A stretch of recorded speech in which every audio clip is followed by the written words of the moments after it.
Ok. Buenas tardes, vamos a comenzar esta lección. ¿Alguien tenía una pregunta o Sí, no? quería preguntar, ya a esta altura del curso ya deberíamos como tener leído el Meditaciones Unidos, ¿cierto? Meditaciones de qué te he leído, digo, ¿no? Esa cuestión, Ya. o sea, esa se ha leído como con el primer día, ¿cachai? Si son como 3 páginas la cuestión. Es la nada misma ese texto. O sea, tú te lo leíste, Vicente. O sea, me leí la uno. La uno solamente. Sí. No, léetelo todo. No, viejo, eso es súper poco. Es realmente muy poco. Meditaciones metafísicas es un texto súper breve. Las primeras 2 meditaciones. O sea, cuando veas lo de Tugendhat, eso sí que es bastante más. Bueno, vamos a comenzar esta lección de hoy. Voy a compartirles pantalla y eh, vamos a continuar conversando de las cosas que estábamos tratando el martes pasado.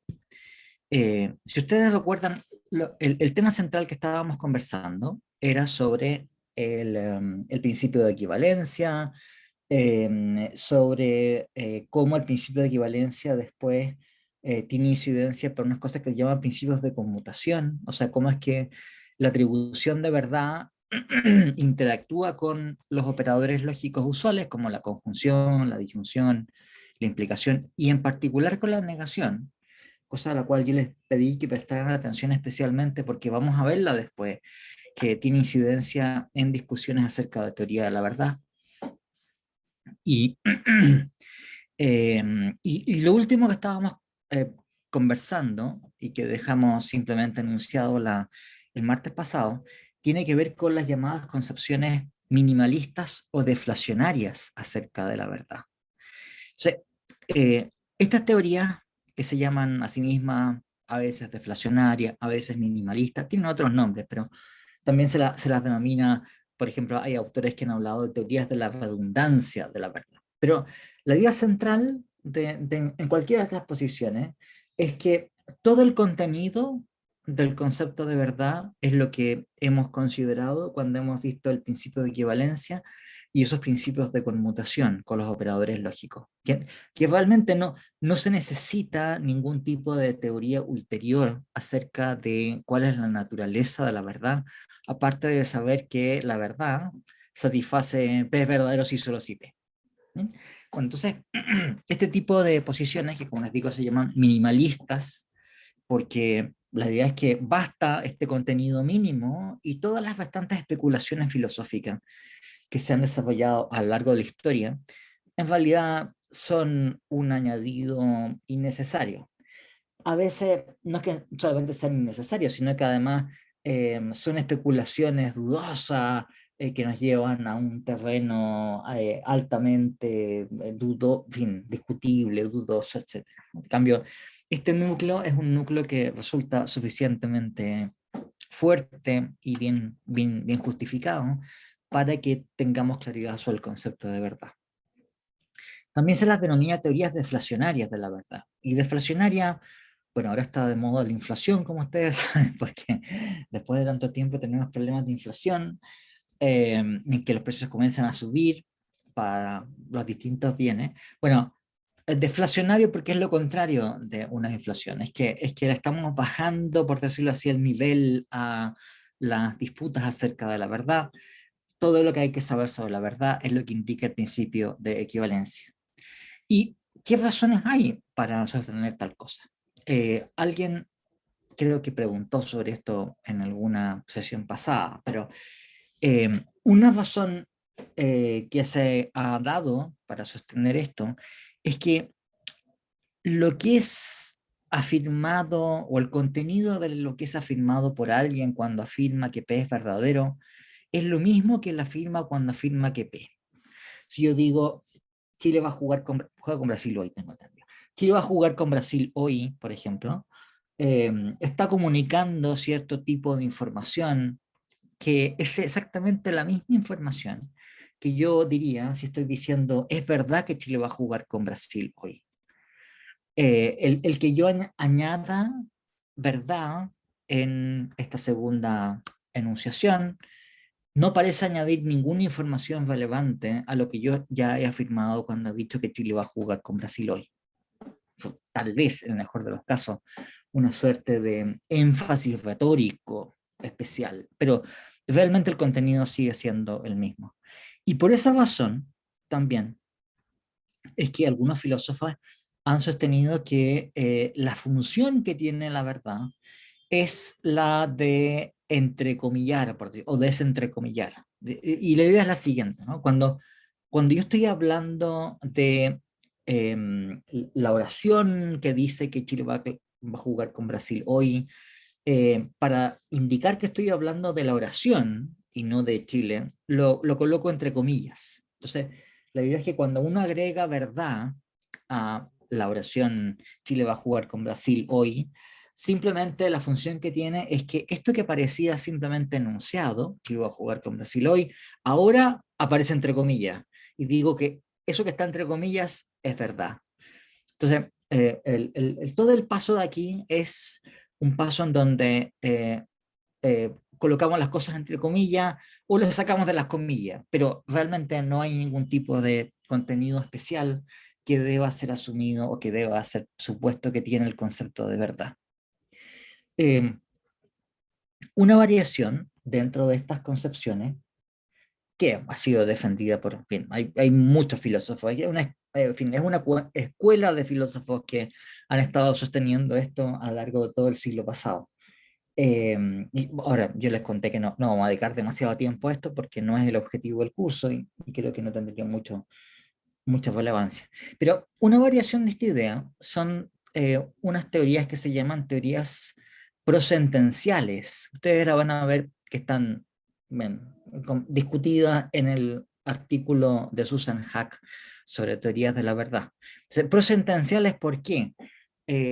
Porque la idea sería, para estos filósofos, que el predicado de verdad, o sea, en fin, las atribuciones lingüísticas que nosotros hacemos de verdad de algo, funcionan de una manera análoga a cómo funciona un pronombre en nuestros lenguajes.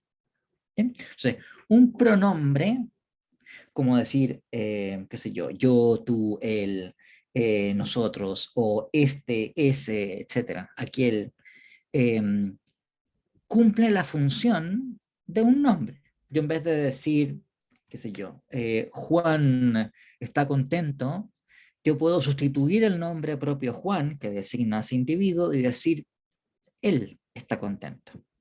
O si, qué sé yo, supongamos que Juan es la persona a la cual me estoy dirigiendo, yo puedo sustituirla con el pronombre tú estás contento, hablando y dirigiéndome a Juan. ¿Okay? Entonces, la expresión este o aquel o tú cumple la función de un nombre, sin ser un nombre realmente, pero está ocupando la posición de un nombre y determina que la oración en cuestión enuncia una preposición que tiene por contenido lo que resulta de sustituir ese pronombre por el objeto que está siendo denotado. Entonces, la idea de estos filósofos es que cuando pensamos en el predicado de verdad, tal como lo usamos ordinariamente, tenemos que pensar en el predicado de verdad de una manera análoga, pero ahora en vez de que esté, por decirlo así, ocupando el lugar de un nombre, como sucede con los pronombres, ¿ya? Lo que tenemos aquí es que esto está ocupando el lugar de una oración completa o sentencia, ¿ya? Por eso que se llama teoría prosentencial, ¿sí? Tal como uno habla de un pronombre, bueno, aquí es pro-sentencia, pro-oración. Entonces, la idea es que el predicado de verdad lo que hace es que permite efectuar la referencia a lo mismo de lo que igual quiere hablar una oración completa que alguien ha enunciado. Por ejemplo, si yo les digo a ustedes, Chile va a jugar con Brasil hoy, y alguno de ustedes está de acuerdo con lo que yo he dicho, puede decir, Chile va a jugar con Brasil hoy, repetir lo que estoy diciendo. Pero eso sería poco económico, es mucho más económico que alguien diga, es verdad. ¿Sí? Y decir, es verdad, tienen la función equivalente de haber reiterado completamente la oración. Claro, en este caso, si ustedes quieren, la economía es bastante poca, digamos, porque en fin, no es que sea una cantidad monstruosa de palabras la que uno está anunciando cuando dice en fin, si yo digo Chile va a jugar con Brasil hoy y ustedes dicen es verdad, están diciendo algo que ocupa el lugar de la oración completa que he dicho, pero es una oración nomás. Pero piensen ustedes lo que sucede si es que tuviéramos, no sé, digamos, ¿no? Un libro completo, ¿no? Y alguien dijese algo así como, mira, todo lo que dijo Aristóteles es verdad, ¿ya? Bueno, Aristóteles dijo muchísimas cosas, digo, pero un montón de textos de Aristóteles, no sé cuántas horas, en fin, tampoco sé si alguien tenga alguna idea de cuántas oraciones contienen las obras que poseemos de Aristóteles, porque además hay muchas obras de Aristóteles que, como ustedes saben, se perdieron y no sabemos, nunca nos llegaron, pero, pero son muchísimas. Y si alguien quisiera reafirmar lo que ha dicho Aristóteles, tendría entonces que, quiero decir, todo lo que ha dicho Aristóteles, tendría que pasarse, no sé, digamos, buena parte de su vida reiterando cada una de las oraciones que alguna vez fueron enunciadas por Aristóteles, o en fin, o oraciones que tengan el mismo significado de las oraciones que enunció Aristóteles, lo cual sería muy poco económico. Si decimos en cambio todo lo que dijo Aristóteles es verdad, estamos haciendo algo que tiene el mismo, por decirlo así, resultado, pero que es mucho más sencillo, digamos. En vez de reiterar cada una de las cosas, simplemente decimos, todas esas cosas son verdaderas. Y eso es lo mismo que produce el mismo efecto que si nosotros estuviésemos aseverando todas y cada una de esas cosas, aunque realmente, como digo, no tenemos el tiempo para hacer una cosa semejante. Bien, entonces, la función entonces del predicado de verdad en estas concepciones prosentenciales es que la noción de verdad funciona como digo, como una suerte de pronombre. ¿Bien? Eh, Ahora ustedes pueden ver, digo, no podemos dedicar tiempo a estas concepciones deflacionarias, pero ustedes mismos van a ver que cuando estemos discutiendo de las distintas alternativas en teoría de verdad, van a darse cuenta que la, la opción entre una concepción realista o antirrealista de la verdad, por ejemplo, es una opción filosóficamente sustantiva, es una cuestión filosóficamente importante, no es nada de trivial. No es una cuestión que nosotros podamos simplemente despachar declarando que, en fin, que el contenido de verdad queda solamente restringido a el principio de equivalencia. Bien, pero insisto que no quiero yo dedicar demasiado tiempo a las teorías minimalistas o deflacionarias, básicamente por los problemas de tiempo que tenemos ahora. Entonces, si no tienen ninguna pregunta en particular, lo que quisiera hacer ahora es ir directamente a esta gran distinción que ya les he adelantado en varias ocasiones y que va a ser la guía para las discusiones que vamos a estar considerando acerca de cómo concebir el concepto de verdad. Y esa distinción es la distinción central entre teorías realistas y teorías que no lo son, que podemos denominar de manera general teorías antirrealistas acerca de la verdad. Entonces, el punto que vamos a estar considerando ahora tiene que ver con este contraste y qué incidencia tiene, qué conexión tiene con otro tipo de tesis filosóficas y concepciones filosóficas, porque hay una red de conexiones aquí que es importante que ustedes comprendan. Bueno, entonces, si estamos considerando el contraste entre concepciones realistas y antirrealistas de la verdad, eh, es muy importante tener presente que aquí tenemos una distinción que opera en varios niveles simultáneamente. ¿Bien? Es una distinción que tiene, si ustedes quieren, en primer lugar, un carácter ontológico o metafísico. ¿Quién fue el que preguntó antes qué era lo que es ontológico? O sea, relativo a el ser de las cosas, a lo que hay, a lo que existe, ¿eh? A la realidad como un todo. O sea, primero que nada, es una diferencia que tiene que ver con nuestra concepción de lo que existe o lo que es en el sentido más general. Esa distinción ontológica tiene su reflejo en una distinción acerca del concepto de verdad. O sea que, por decirlo de alguna manera, cuando nosotros estamos discutiendo acerca de tal o cual teoría de la verdad, eso automáticamente tiene una correlación metafísica. Si no, no llegan a ser dos cosas distintas, sino que eh, la concepción metafísica determina qué tipo de concepción de la verdad es la que tenemos que aceptar.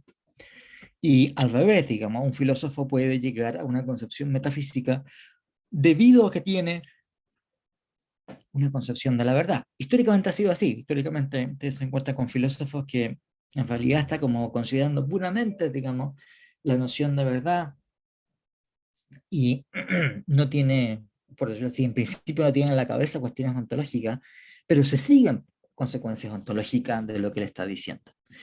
Eh, Alguien levantó la mano y yo no alcancé a ver quién era, pero quien quiera que sea, que Martín Bittner. Adelante, Martín. Profe, una pregunta, ¿qué es metafísico?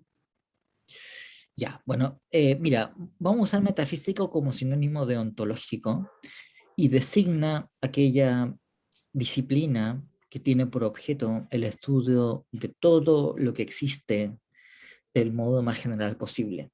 Aristóteles dice, es la ciencia del ente, ente significa lo que es o lo que tiene ser, en cuanto ente. ¿Sí? Entonces, eh, hay autores que alguna vez han introducido una pequeña distinción entre metafísica y ontología, pero aquí lo vamos a usar de manera sinónima, como si fueran sinónimos, que es el uso usual hoy día. Entonces, cuando digo que algo tiene que ver con una cuestión metafísica, es que tiene que ver con lo que existe, lo que hay en el sentido más general de la palabra. Y es lo mismo que si diga es una cuestión ontológica, ¿no? Yo no sé qué tipo de asociaciones hagan ustedes, pero a veces la gente asocia metafísica con una especie de teoría esotérica que excede la ciencia física, ¿ya? Y no es eso. O sea, la metafísica designa el estudio de todo lo que existe de manera general, y todo lo que existe, por supuesto, incluye entes físicos. Para algunos metafísicos, además, todo lo que existe es físico. Entonces, por decirlo así, no se requiere ningún tipo de estudio esotérico adicional pero en fin, no sé si ustedes hacen esas asociaciones, pero a mí habitualmente me toca encontrarme con eso, que la gente piensa por metafísico diciendo esto tiene que ver con, no sé, digamos, con energías astrales, con fuerzas alienígenas, con cosas místicas, así. No, viejo, no tiene que ver. O sea, puede haber alguien que tenga una metafísica, sí, pero metafísica, al final, la concepción que uno tiene del tipo más general sobre qué es lo que existe, ¿no? Y claro, hay filósofos materialistas que piensan que todo lo que existe es algo de aquello de lo cual trata la ciencia física. Hay otro filósofo, yo por ejemplo, no soy fisicalista ni materialista en ningún sentido, que piensa que no todo lo que existe es de naturaleza física, sino que hay entidades, muchísimas entidades, que tienen un carácter, en fin, diferente, entidades de carácter espiritual que no son físicas, etcétera, ¿no? Pero son concepciones metafísicas, una y otra. ¿Bien? Bueno, entonces, una pregunta. Eh, la distinción entre eh, teorías realistas y antirrealistas se da en varios niveles simultáneamente. Se da, si ustedes quieren, en su base, en un nivel metafísico u ontológico. Esto quiere decir, es una cierta concepción acerca de lo que existe en el mundo del modo más general. Eso es lo que vamos a ver. Y tiene también entonces eso un reflejo en la concepción que tengamos acerca de en qué consiste la verdad o falsedad de las proposiciones que están enunciando, si se dan o no, el darse o no de los hechos en cuestión que son hechos del mundo. Y hay también, como vamos a ver luego, esta concepción realista o antirrealista se ve también reflejada en la concepción que se tenga acerca del significado de las oraciones o las cosas que decimos para expresar ciertas proposiciones sobre el mundo. Y tiene consecuencias también, y esto es lo que a ustedes quizás les va a resultar más extraño, para la lógica que resulte válida acerca de ciertas proposiciones. Quiero decirle, el que uno tenga una concepción realista o antirrealista tiene un impacto en qué lógica es la que debemos asumir que es la lógica válida. O sea, probablemente la lógica que ustedes han estudiado, que no sé si han estudiado, pero en fin, o sea, me imagino que sí, que tienen cursos de álgebra, que han estudiado en colegio, tal vez lógica matemática, lo que sea, pero o si tuvieron cursos de álgebra o introducción a la álgebra también, me imagino que tienen que ver, pero esa lógica, para los efectos que vamos a estar viendo, se llama lógica clásica. Y los antirrealistas tienen que, por decirlo así, no es coherente con una posición antirrealista usar lógica clásica. Tienen que usar una lógica que es, entre comillas, más restringida que la lógica clásica, que se llama lógica intuicionista. Y yo le explicaré en qué consiste. O sea, hay ciertos principios que ustedes, en principio, uno lo mira eso desde una perspectiva clásica y dice, bueno, eso obviamente que es válido, no es lógica intuicionista. Vamos a ver por qué.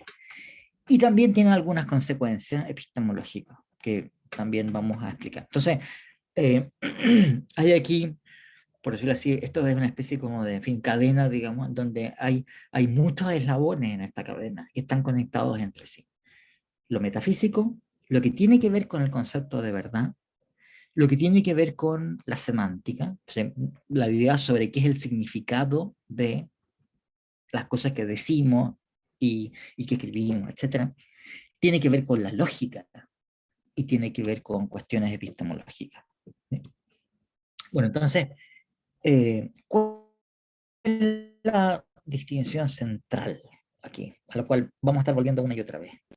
Es que cuando, y a todo esto vamos a hablar de un dominio de hechos, ¿de acuerdo? O sea que en principio no nos interesa cuál sea el dominio de hechos, pueden ser todos los hechos eventualmente, pero puede ser un tipo específico de hechos. Puede ser, por ejemplo, los hechos acerca de la existencia de objetos físicos y sus propiedades. ¿Ya? Llamamos hechos físicos. Pueden ser hechos acerca de los estados mentales que tengan sujetos como nosotros. O sea, que esté pensando en no sé qué, que tenga la creencia de que bla, bla, bla, que tenga el deseo de hacer algo, o el temor, o en fin. ¿Ya? Estados mentales. Pueden ser también hechos de carácter moral, como por ejemplo el hecho de que es malo, no sé, digo, matar a la abuelita, por estoy diciendo cualquier cosa, ¿no? Y que sean buenos, el que ya ciertos hechos que sean buenos o malos, constituyen ellos mismos unos ciertos tipos de hechos, ¿bien? O hechos de carácter estético, o hechos matemáticos, o, bien.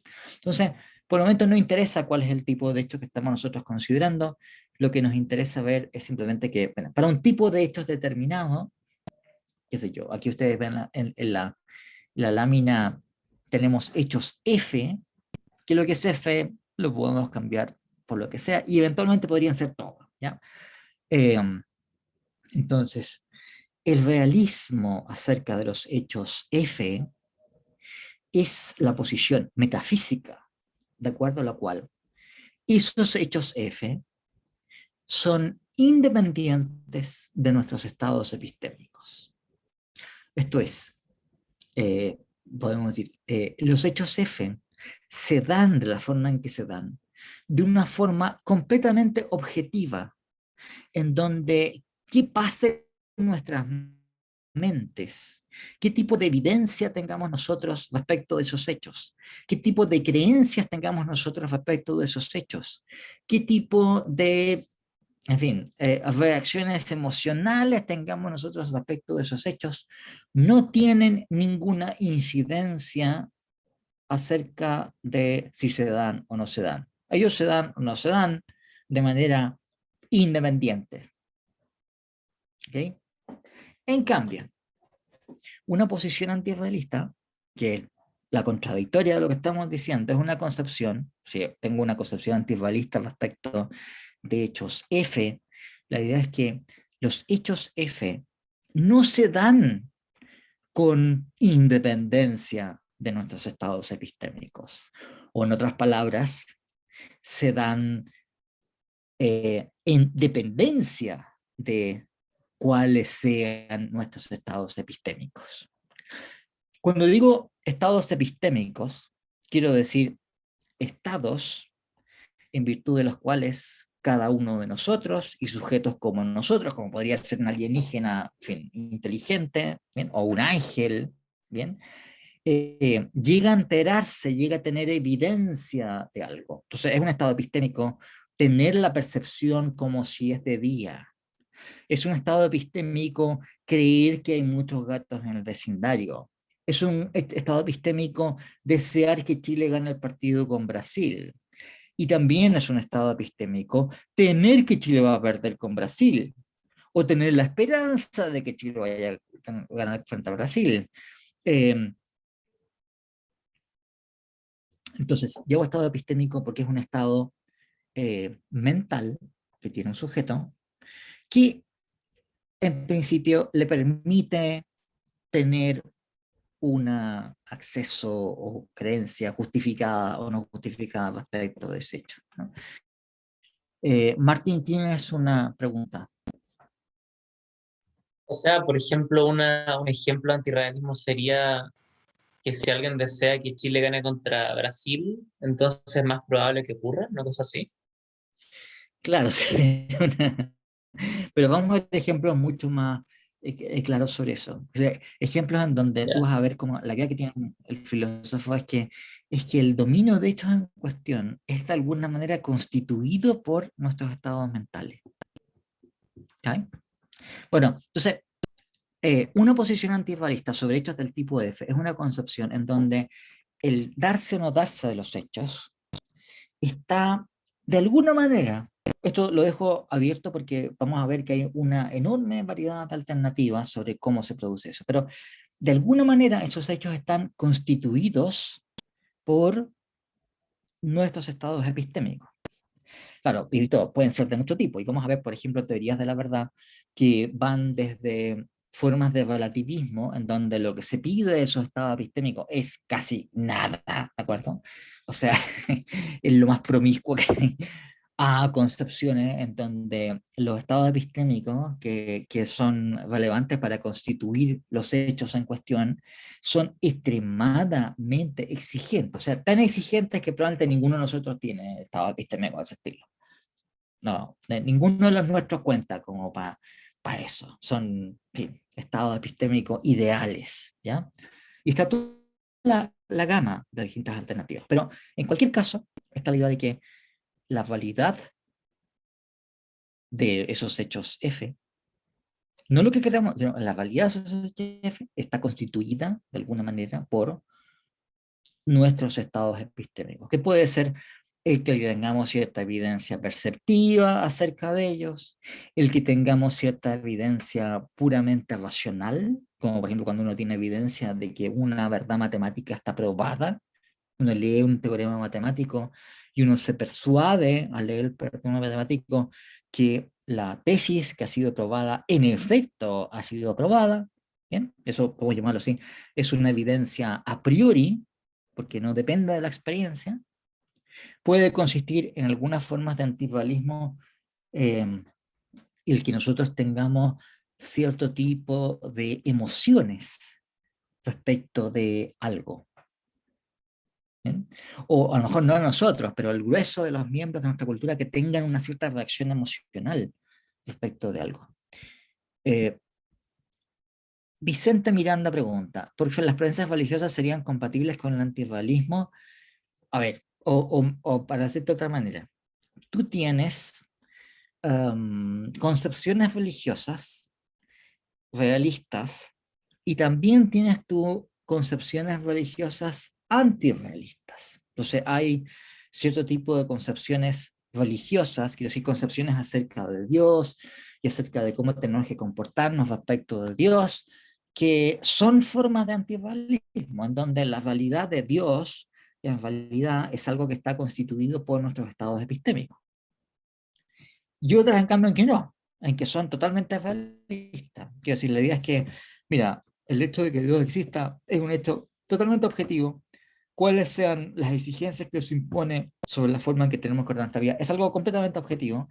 Y bueno, y si nosotros no los cachamos o no sé qué, bueno, peor para nosotros, ¿sabes?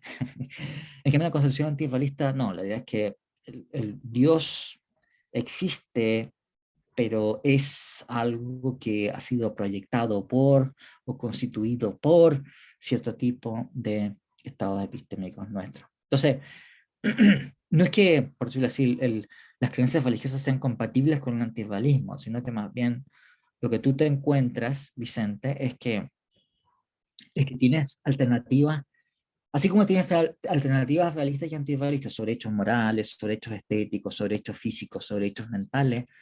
De la misma manera, tú también tienes alternativas realistas o antirrealistas respecto de hechos que tienen que ver con la divinidad, digamos así en términos generales. Por ejemplo, si uno va a considerar la teología católica, el antirrealismo en general en siglo XX tiene un nombre que le dio San Pío X, se llama modernismo. ¿Ya? Y eso tiene cosas parecidas que pasan, qué sé yo, en distintas formas de protestantismo. Hay una que se llama protestantismo liberal y que también era básicamente una cosa de ese estilo, donde Dios en realidad es una cosa que nosotros proyectamos y en donde, en fin, con una serie de consecuencias. Entonces, no sé si contesto tu pregunta, Vicente. Eh, Ahora su pregunta si es compatible una concepción antirrealista global con el catolicismo, por ejemplo. No, eso está, o sea, no con esos términos, pero eso sí está, por ejemplo, en San Pío X, y en Juan Pablo II, y en Benedicto XVI, en fin, ha sido una pelea larga durante todo el siglo pasado. Bien, entonces, la idea es que tenemos primero una distinción ontológica. La idea es, mira, de las cosas que nosotros podemos asumir que existen, hay algunas entidades, digamos así en términos generales, cuyo ser, cuya existencia, bueno, es objetiva, no depende en lo absoluto de nosotros. Nosotros, si tenemos suerte, vamos a ser capaces de enterarnos, de llegar a conocer cuáles son esos hechos. Pero podríamos tener mala suerte y no llegar a saber cuáles son esos hechos. Y si es así, mala pata nomás. En fin, los hechos van a estar como están. Eh, el que sean de la forma en que sean, nuevamente es algo que no depende en lo absoluto de que nosotros conozcamos que son así, o de que creamos que son así, o de que tengamos evidencia de que son así, de que nos caiga bien que son así, o que nos caiga mal que son así. De lo mismo. Y hay otro tipo de hechos, en cambio, que pueden ser todos nuevamente, en donde un filósofo puede tener la idea de decir, mira, estos hechos en cuestión son hechos que no son independientes de nuestros estados epistémicos. Cuál sea la naturaleza de nuestros estados epistémicos, es algo que tiene incidencia en cuáles son esos hechos. Y hay en realidad algunos ejemplos que son bastante obvios, digamos, donde uno tiene que tener una concepción, digamos así, antirrealista sobre ciertos hechos. Por ejemplo, algunos ejemplos como obvio antes de pasar a ejemplos más controvertidos, porque en fin, hay un montón de ejemplos bien controvertidos y contrarios al sentido común o que se alejan del sentido común. Pero piensen ustedes en el valor del dinero, ¿ya? Entonces, cuando uno ve un billete de 20 lucas, de 20.000 pesos, bueno, billete de 20.000 pesos es un pedazo de papel pintado, ¿de acuerdo? O sea, hoy día a veces ni siquiera eso, es un asiento contable que está en un registro electrónico, ¿de acuerdo? O sea, un registro que ni siquiera alguien anotó en ninguna parte, sino que es una cuestión que está, no sé, en la nube, digamos, ¿no? En algún lado. Un registro electrónico, nada más que eso. Pero, claro, si uno considera el billete, el pedazo de papel pintado, ¿por qué razón esto vale 20.000 pesos? ¿Qué es lo que hace que esto tenga valor de 20.000 pesos? Eh, y claro, el valor de un billete, de la moneda, tiene que ver con las cosas que uno puede adquirir mediante ese dinero, ¿cierto? Y eso depende de qué tan inclinados están a aceptar las personas a las cuales uno les puede comprar bienes o servicios, qué tan inclinados están ellas a aceptar este billete por los bienes y servicios que ellas pueden entregar. Y ustedes pueden darse cuenta que el que esas personas estén inclinadas a aceptar ese billete por bienes y servicios que ellas puedan entregar, tiene que ver con qué tanto piensan ellas, cuáles sean sus expectativas, que otras personas van a recibir ese mismo billete para comprar bienes y servicios. Y esto no tiene que ver casi nada con la naturaleza intrínseca del billete, tiene que ver todo simplemente con creencias, expectativas que tienen los agentes. Yo sé que además iteradas, porque es la expectativa que yo tengo de que las otras personas van a tener la misma expectativa. Y que ustedes se pueden dar cuenta también, es algo que, por decirlo así, depende de puros estados mentales. Es solamente un estado de confianza colectiva, por decirlo así. Y si se llega a perder la confianza colectiva, los billetes no valen nada, ¿verdad? Entonces, eso es claramente un caso de un hecho, por decirlo así, que tiene un carácter, por decirlo así, está constituido casi completamente en estados mentales.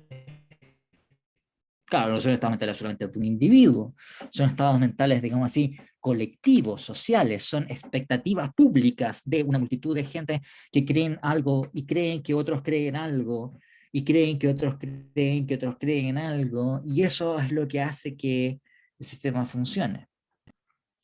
Pero bueno, así como ustedes pueden ver que en este caso sería, parece muy razonable adoptar una concepción antirrealista sobre el valor del dinero, no parece serlo tanto si uno dice, no sé, digamos, que las galaxias han sido constituidas por nuestros estados mentales. Y ha habido tipos que han dicho eso, ¿eh? Pero, pero dice, bueno, dijo, o sea, que haya galaxia, eso, o sea, que nuestra concepción de sentido común, eso no tiene nada que ver con nuestras creencias o intenciones. Y llega un tipo y dice, yo no creo en las galaxias. Pobre imbécil, digamos. O sea, el problema de él, digamos, que no crea en las galaxias, digamos, ¿no? Dijo, las galaxias les da exactamente lo mismo, digamos, que tú uno creas y uno crea en ellas, digamos. O sea, no tiene ninguna incidencia en el ser de las galaxias. Entonces, ustedes ponen, normalmente nosotros tenemos una concepción realista respecto a los hechos físicos, pero no la tenemos sobre los hechos acerca del valor del dinero, o sobre, en fin, hay un montón de otros ejemplos. Noten ustedes que cabe la posibilidad, es coherente, una posición de acuerdo a la cual todo, sin ninguna excepción, esté constituido por nuestros estados epistémicos. Esto se conoce como una forma de antirrealismo global. Global porque es antirrealismo sobre todo, ¿no? O sea, todo está constituido por nuestro estado epistémico, sin ninguna excepción. Y ya ha habido posiciones filosóficas que han sostenido eso. O sea, de hecho, vamos a estar discutiendo distintos tipos de posiciones de ese estilo. Pero también cabe perfectamente, no hay ningún problema con eso, con que tengamos una situación en donde un filósofo tiene una posición antirrealista respecto de un tipo de entidades, pero respecto de otro tipo de entidades no la tiene. O sea, lo normal además es que cuando decimos un filósofo realista por oposición al antirrealista global, es quien piensa de que hay por lo menos un tipo de hechos que no dependen en lo absoluto de nuestro estado epistémico.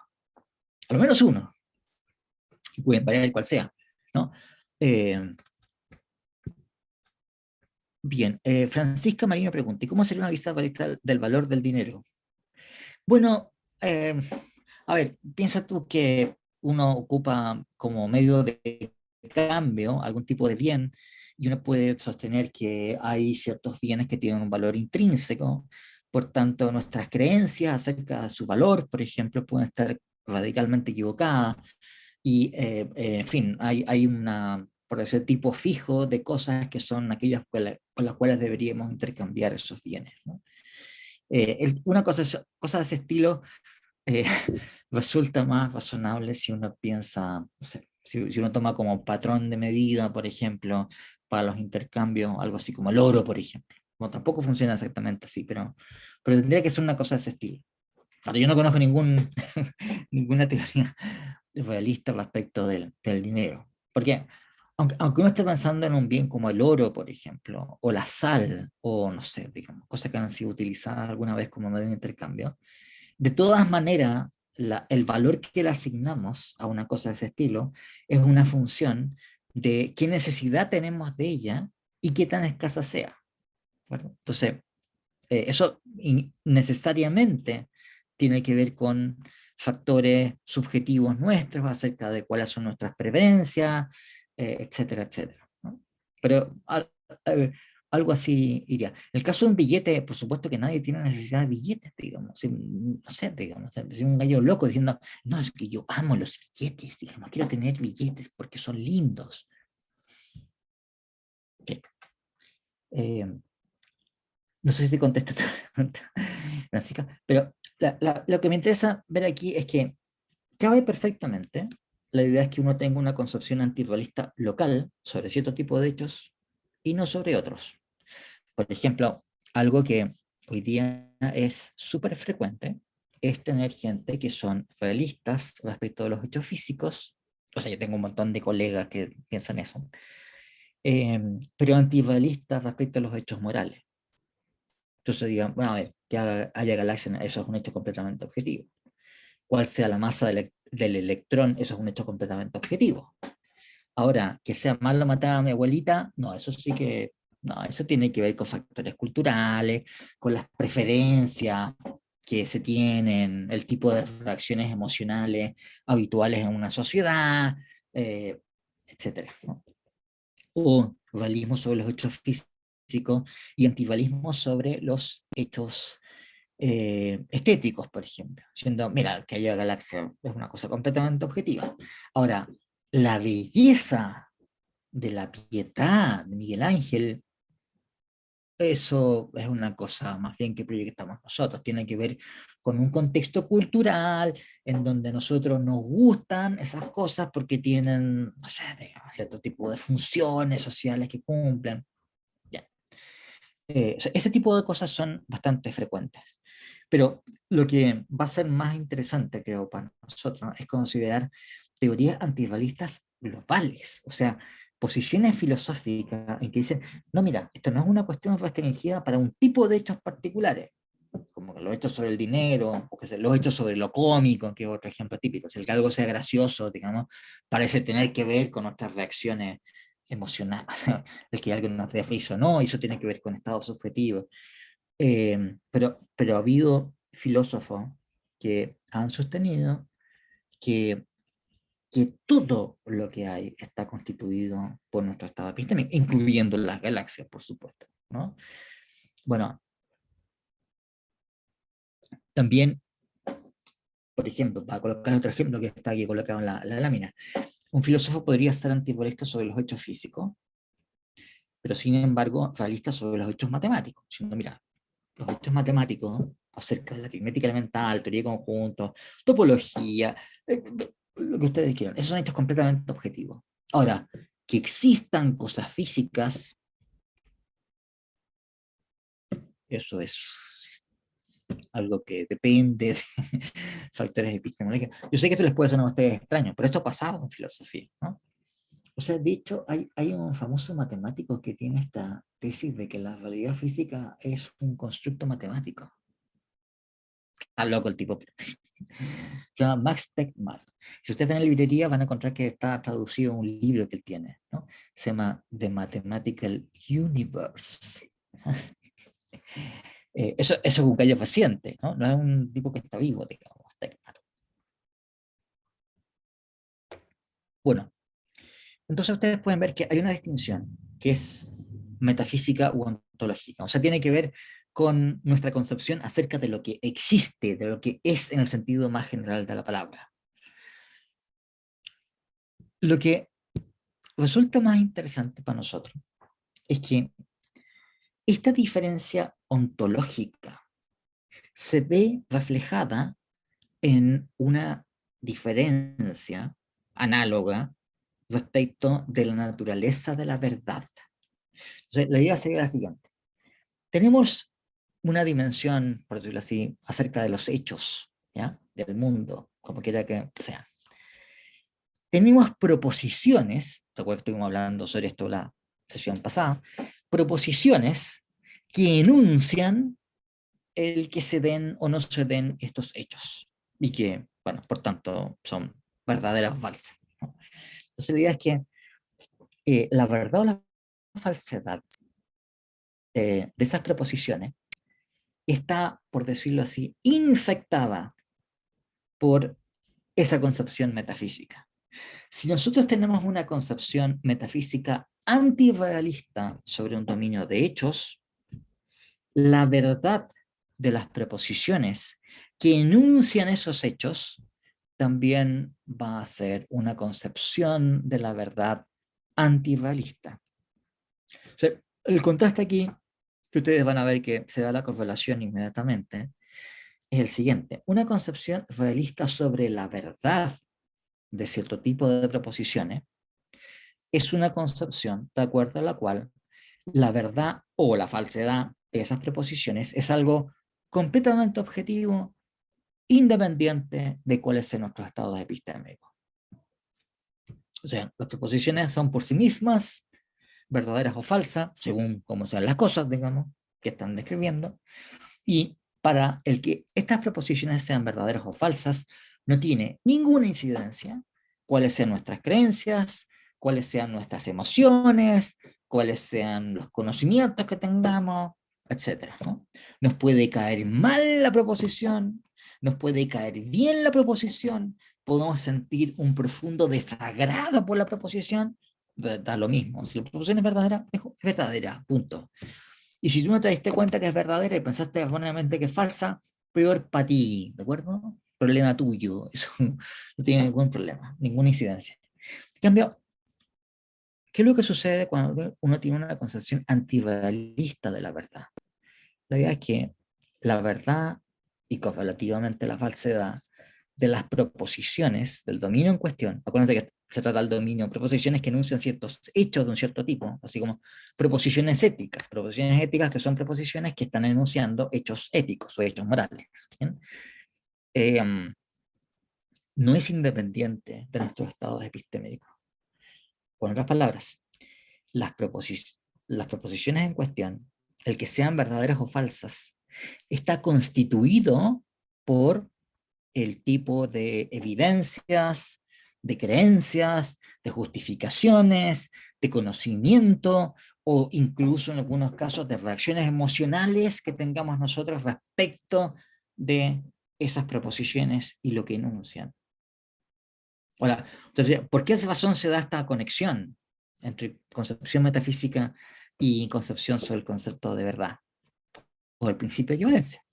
Porque, porque si una proposición es verdadera, las cosas tienen que ser tal como la proposición dice que son. Y si los hechos en cuestión son hechos que están constituidos por nuestros estados mentales, la verdad de la proposición que enuncia esos hechos está constituida también por nuestros estados mentales. ¿Se dan cuenta? Están las dos cosas íntimamente conectadas entre sí.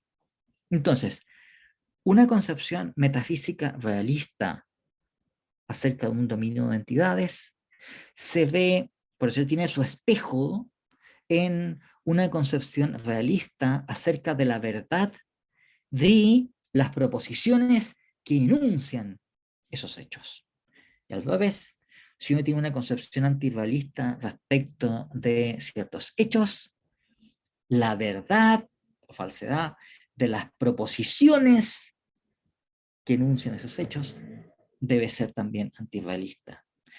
Esto es, la verdad o la falsedad, noten ustedes, de esas proposiciones es algo que está constituido de alguna manera por, bueno, evidencia, justificación, del tipo que sea, que nosotros poseemos. O sea, nosotros u otras criaturas racionales semejantes a nosotros, que la evidencia que tengan, no sé, alienígenas muy inteligentes, o una raza de ángeles, o demonios, o, eh,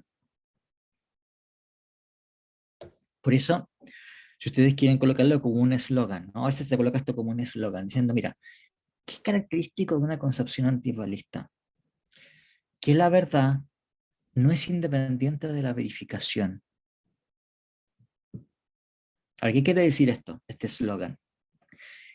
Que al que una proposición sea verdadera, no se puede disociar de verificación, quiere decir, el hecho de que yo logro enterarme de que las cosas son tal que una proposición dice que son. ¿Bien? Es el llegar a tener evidencia o justificación suficiente para yo entonces saber que las cosas son como la proposición dice que son. Entonces, en el eslogan, la idea es verdad no es independiente de verificación. No hay verdad fuera de la verificación. Una proposición solamente puede ser verdadera si es que tenemos nosotros evidencia de que las cosas son como la proposición enuncia que son. Y claro, si ustedes ven, bueno, ¿y qué es lo que pasa con el realista? Bueno, que no vale esa conexión. O sea que, quiero decir, la proposición es verdad o eventualmente puede ser falsa, y a lo mejor nunca nos enteramos nosotros. A lo mejor los hechos son tales que ni siquiera es posible que podamos nosotros llegar a enterarnos. Y en ese caso, ¿qué es para nosotros? Mala pata, viejo. No te dio los poderes cognitivos de los seres humanos, no alcanzan. ¿Qué esperaba, viejo? Así es la vida. En concepción de la concepción antirrealista, no, no hay verdad con independencia de lo que nosotros podemos verificar mediante nuestras capacidades cognitivas y la evidencia que podemos recabar. No digo nosotros, lo que ustedes que son criaturas racionales, finitas, como nosotros, ¿de acuerdo? O sea, esto vale para alienígenas.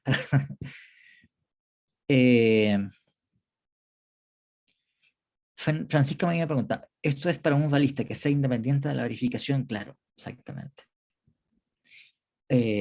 O sea, bueno, vamos a ver teorías de la verdad antirrealista, en donde la idea central es que verdad se identifica con verificación.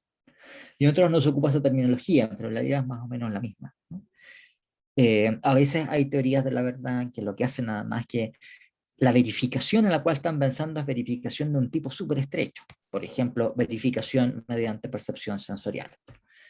En otros casos es verificación, pero dejando abierto cuáles son los medios por los cuales uno llega a enterarse de algo. Puede ser recabar información perceptiva, pero también puede ser alguna otra forma alternativa de obtener información. Bueno, entonces, eh, tenemos un contraste, como ustedes pueden ver, que es, en primer lugar, un contraste metafísico. En segundo lugar, un contraste acerca de la concepción de verdad y correlativamente de falsedad de las proposiciones. Y están las dos cosas conectadas entre sí. Ahora, ustedes no tienen que pensar, cosa lo cual voy a ver que te insistir, en fin, durante el semestre, que hay una teoría de la verdad realista y hay una teoría de la verdad antirrealista. Lo que estoy indicando aquí son familias de teorías, dentro de las cuales caben una multitud de diferentes alternativas. Entonces, en las teorías realistas de la verdad, que en realidad suelen ser menos, ¿no? Son menos las teorías de la verdad realista, pero hay también una variedad grande. Hay una forma de teoría realista de la verdad que es tradicional, y que ustedes van a encontrar en los libros de texto, lo van a encontrar en Susan Hacking siempre, que es la llamada teoría de la verdad como correspondencia o adecuación. Esa teoría, hay formulaciones que se encuentran en Aristóteles, en la metafísica de Aristóteles. Hay una famosa definición que dio el filósofo judío Isaac Israelí, y que en la Edad Media se citaba muchísimo, y que sigue siendo muy popular, digamos, muy citada. Pero esa es una forma de teoría de la verdad. Hay otras formas de teoría de la verdad realista, por ejemplo, un tipo de teoría, en realidad un tipo así como media, ¿cómo decirlo?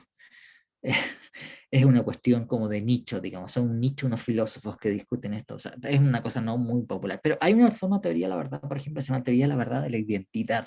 Yo voy a contar después un poco sobre eso, tampoco es que tengamos que dedicarnos mucho a esa cuestión, pero lo que me interesa es que no hay una, sino que vamos a ver que hay una paleta de alternativas, algunas que tienen más problemas que otras en ciertas áreas, etcétera, ¿no? Me parece que es Martín quien tiene la mano arriba. Sí, que tengo una pregunta. Entonces, ¿los científicos caerían, por ejemplo, en el realismo o el antirrealismo? Que depende, ¿no? Depende. Te diría que en general un científico sobre un campo particular suelen ser realistas sobre ese campo. Entonces, la impresión que tengo, porque no es que estén ellos declarando sus posiciones metafísicas todo el tiempo, es que en general, cuando uno se encuentra con gente que se dedica a ciencia natural, son realistas sobre los hechos químicos, físicos, biológicos, o lo que quiera que sea. Pero tú te encuentras con científicos, no sé, en áreas como ciencias sociales, por ejemplo, en donde a lo mejor la cosa no es distinta. Entonces, por ejemplo, ¿no? O sea, es típico que eh, los sociólogos de la ciencia y del conocimiento suelen ser antirrealistas. No digo que todos, digamos, pero suele pasar, ¿no? Que son antirrealistas. Están convencidos de que los hechos que los científicos describen están determinados por factores de estructuras sociales de las comunidades de investigación. Eh, Pero es que usted dijo que los realistas también no eran independientes de las evidencias que pueden tener, algo así dijo. uh-huh. Pero la ciencia recae específicamente en la Claro, pero evidencia y la... de acuerdo, sí, sí, el científico dice que hay galaxias, Sí. pero el punto es que la validad de esas galaxias no está constituida por su evidencia. Su evidencia es una forma de acceder a esa validad independiente. Y tan Ah, ya, independiente es ya que se puede existen. equivocar, digamos. ¿Está? Ya. Claro, porque, Y lo porque ya mismo pasa en existen. matemáticas. Matemáticas también, incluso eso queda más notorio, digamos, porque por regla general los matemáticos suelen ser realistas sobre los hechos matemáticos. Entonces, son habitualmente gente que no son matemáticos, lo que dicen, no, es una construcción mental, son, ya, en general los matemáticos son, ¿qué construcción mental? Ni que nada, digamos. O sea, las validades, las verdades aritméticas, viejo, es una cosa completamente objetiva. Sí, pero esa cuestión, ¿dónde está el mundo físico? No, no está el mundo físico, ¿y qué importa? Digamos? ¿Por qué tiene que haber solamente validades físicas? ¿De dónde salió esa cuestión? El mundo está habitado por hechos matemáticos, necesarios, eternos. Bueno, ya tendrán ustedes la experiencia en sus cursos de cálculo y tienen cálculo ya, ¿no? Cálculo uno, cálculo 2. Bueno, eh, ustedes tienen una pluralidad de concepciones de la verdad realista. Y también, y aquí es mucho más notorio, tienen una pluralidad enorme de concepciones antirrealistas de la verdad. Entre las cuales nosotros vamos a considerar unas cuantas familias, pero, por ejemplo, todas las formas de relativismo son teorías antirrealistas de la verdad. Y eso es un montón de concepciones, hay muchísimas. Eh, Hay ciertas posiciones que usted las pueden encontrar, por ejemplo, especialmente en pedagogía, se han hecho populares esta cuestión. Se llaman constructivismo. Bueno, las distintas formas de constructivismo son posiciones antirrealistas. Ha habido posiciones que se han denominado verificacionistas. Estas posiciones, por ejemplo, fueron populares en la primera mitad del siglo pasado. Ha habido tradicionalmente, especialmente después del idealismo alemán, teorías de la verdad como coherencia.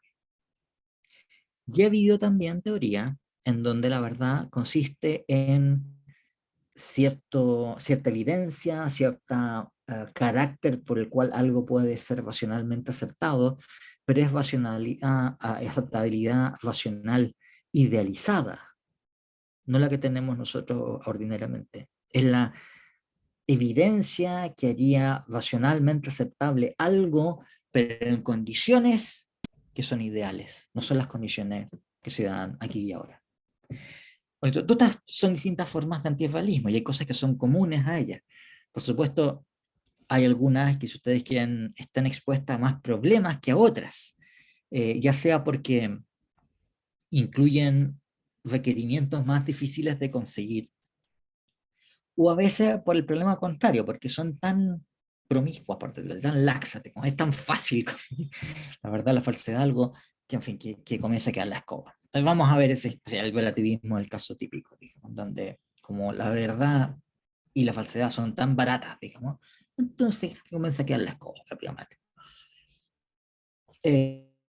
Bien, vamos a quedar acá. Y les recomiendo, entonces, que ahora que estamos comenzando a ver temas de teoría de la verdad, ustedes estén leyendo el texto de Susan Haack. El señor quién fue el que preguntó si se había leído como la meditación primera. Dijo, y tienes que leer la meditación primera y segunda, dijo, hace rato, ¿de acuerdo? Ahora quiero que estén leyendo Susan Haack. Ya, vamos a quedar aquí y nos vemos, entonces, el próximo martes. Adiós. ¿Profe? Chao, profe. Chao, profe, que esté bien. Chao. ¿Profe, dónde están los libros que tenemos que leer? Todo está en archivos. Ya.